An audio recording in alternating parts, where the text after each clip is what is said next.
Let me talk just a bit, this last part, about the stories that we are stuck in at the moment, are the stories that shape us.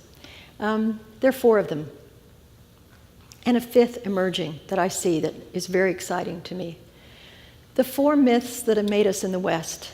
By myth, I mean a large story, not something untrue. The religious myth, the hero myth, the scientific or enlightenment myth, and the myth we're in now, the first truly global myth, the economic myth.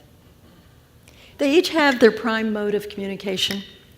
They each have the usual actors in them. Let me give you an example from my time at Shell of how these myths operate together. The religious myth, by that I don't mean any particular religion. I mean a myth in which there is the truth and the good. It is given. And you purely attempt to follow that, to follow the good. When I was at Shell, there was an oil platform that needed to be destroyed, the Brent Spar. And Shell spent a lot of money figuring out how to destroy it in the best way for the environment. There was no good solution, and decided that dumping it in the ocean would be the best way. Greenpeace objected to this on the grounds that you don't pollute the ocean. And they occupied the oil platform in the North Sea. What happened? It was so interesting to observe these myths in action, because Shell on television trotted out its engineers in their white suits, their white shirts and ties, to give the scientific reason. Well, of course, that's going to be so boring. The media just cut immediately to the David and Goliath hero story of Greenpeace in the North Sea. Greenpeace was enacting a religious myth. I say that because it was do not pollute the ocean. Later, they apologized and said that, in fact, that was the best way to get rid of the Brent Spar. But at the time, it was a David and Goliath story that was being told by the media as a hero story, with Greenpeace in a religious myth, with Shell in their enlightenment or scientific mode, but always being seen, as we all are, as operating from within the economic myth. And the economic myth, the ideal is growth. If you're a politician attempting to do something for your country, you will inevitably be seen through the lens of what's in it for you. Our economic myth is a myth of growth, whether it's individual growth, the growth of the economy, it's growth. Growth is in itself value neutral. It could be good or bad, but that's the ideal of our economic myth. The media always tells hero stories because the mode of the hero myth is stories. So they're always telling hero stories. One reason the economic myth is the first truly global myth is that its medium is language and numbers. I'm sorry, it's not language, it's pictures and numbers. I say language because language has been a barrier to all other myths, including the scientific myth, because its language is mathematics, not just numbers, but math, which few of us speak math. I was once, I remember going up the Nile, and we were by the temple at Luxor. I looked out, full moon at Luxor, very romantic for a poet. Then I heard this music at the front of the Galabea, and at the front of our boat, and I walked up there, and here are cooks in their galabeas with their water pipes. They were watching a little television, and on it was a television show popular at the time, Dallas. And that's what I'd heard. I'd heard the theme song from Dallas, and as I watched them watching this, I thought, they're not speaking English. That's not what's getting them. It's the pictures and all the stuff that was on that program.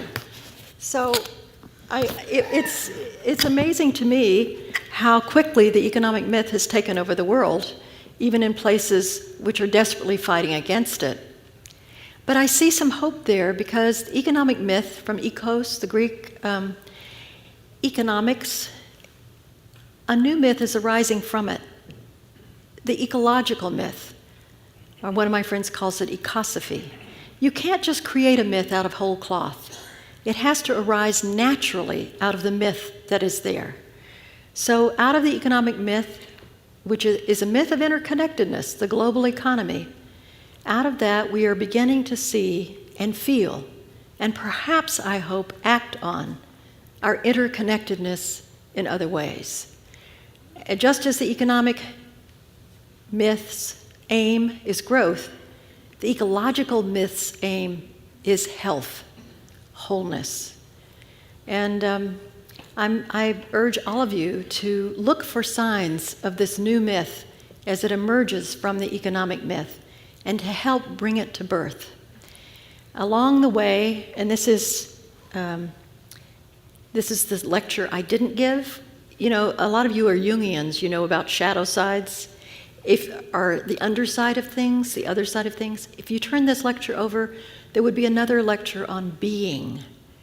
Because as we travel down this road of creating our future and shaping the present by the story we tell about the future, how we are being affects it, what happens along the way. I'll end with a little story about being.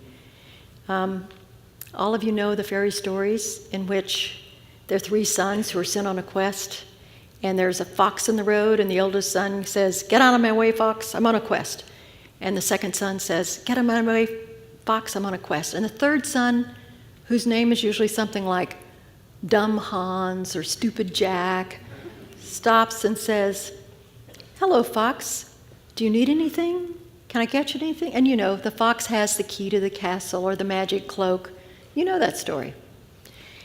What they don't say is what happens the next year. There's a book called How to Succeed on the Quest. It's in the how-to section at any bookstore.